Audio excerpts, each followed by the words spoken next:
मामा जी एक महापुरुष थे। मामा की जी का जन्म एक निवारी कला में हुआ था। वहां से मामा जी उत्तर प्रदेश से मामा जी यहाँ पर एक भक्ति का अलग जगह करके यहाँ पर झाबुआ जिले में आए और यहाँ भक्ति का अलग जगाया।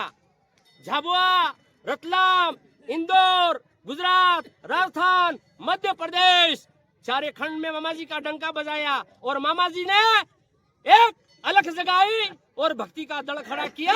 और इस दल में सारे खंड सौदे भवन के देवी देवता और साधु संत ने मिलकर के मामा जी का एक नाम यहाँ पर भक्ति में अलग जगह करके चारे खंड सौदे भवन में हगड़ा भक्त ने भेड़ा करने विचार करने वसे आવીને કીધું એ છોરે તમે ભક્તિના માર્ગ પર આવો, ભક્તિ કરો તમે।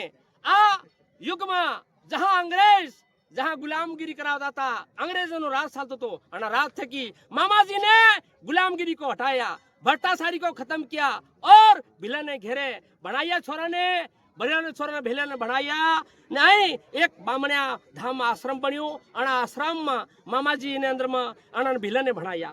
भिला ने कीधु के भेल तमे भोळा छो एवा भोळा दयाळु छो, थोड़ीक दया करजो, तमे भेड़ा रहीजो, भक्ति करजो।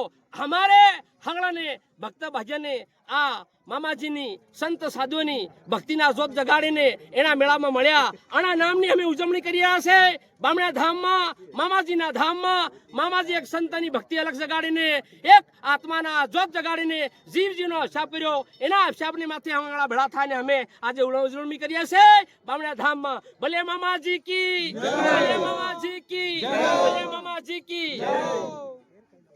ठीक धन्यवाद।